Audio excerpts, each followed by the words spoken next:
बोंधू अशोक खरात प्रकरणामध्ये महिला आयोगाच्या माजी अध्यक्ष रुपाली चाकणकरांची एसआयटी कडून चौकशी सुरू झालेली आहे। एसआयटी प्रमुख तेजस्वी सातपुते स्वतः त्यांची चौकशी करत आहेत। नाशिकच्या गुन्हे अन्वेषण प्रशिक्षण महाविद्यालयामध्ये ही चौकशी केली जाते।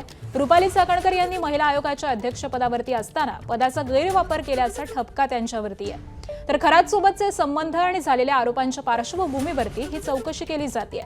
चाकणकरांसह त्यांचे एक वकील देखील यावेळी उपस्थित असल्याचं कळतंय। आणि या सगळ्या संदर्भामध्ये अपडेट जाणून घेऊयात आमचे प्रतिनिधी शुभम बोडके यांच्याकडून। शुभम, चाकणकरांची चौकशी सुरू झाल्याचं कळतंय, काय अपडेट्स मिळतात?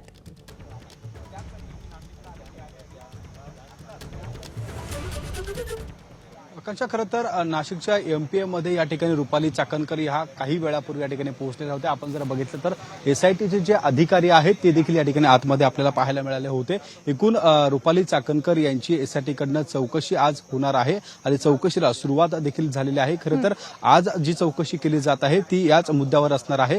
या बोंधू अशोक खरात प्रकरणामध्ये जे आर्थिक गैरव्यवहार झालेले होते त्यामध्ये थेट काही आर्थिक व्यवहार जे झालेले होते ते रुपाली चाकणकर यांच्या संबंधित होते आणि त्या अनुषंगाने काही महत्त्वाचे कागदपत्र जे बँकांचे केवायसी पासून असेल किंवा काही जे आधार कार्ड असतील, कोणाच्या नावाने हे अकाउंट होते त्यांची सगळी जी माहिती आहे त्या संदर्भात खरं तर पहिल्या टप्प्यातली जी चौकशी आहे ती होणार आहे।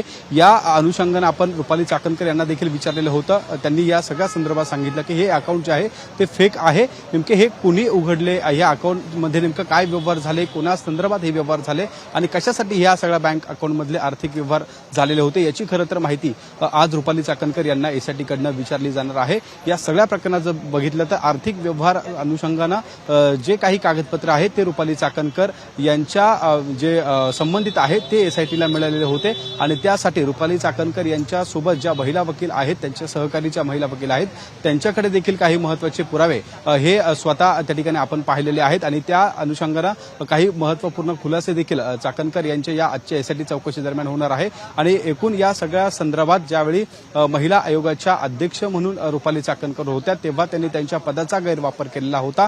काही पोलीस अधिकाऱ्यांना त्यांनी पत्रव्यवहार केलेला होता।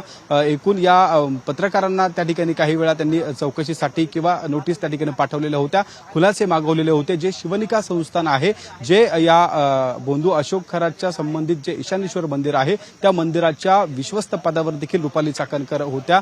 त्या रुपाली चाकणकर यांनी त्या विश्वस्त पदाच्या दरम्यान ज्या बैठका झालेल्या होत्या त्या दरम्यान काही त्या ठिकाणी अफरातफर केलेली आहेत का, कागदपत्र जे खरं तर एसआयटीच्या अधिकाऱ्यांच्या हाती लागलेले होते, शिवनिका संस्थांच्या माध्यमातून ज्या कार्यालयात छापेमारी झाली होती त्यावेळी खरं तर काय या रुपाली चाकणकर यांचा त्या ठिकाणी रोल होता, त्या बैठकांना त्या जात होत्या, अनेकदा त्या शिवनिका संस्थांच्या कार्यालयामध्ये देखील रुपाली चाकणकर ह्या जात होत्या।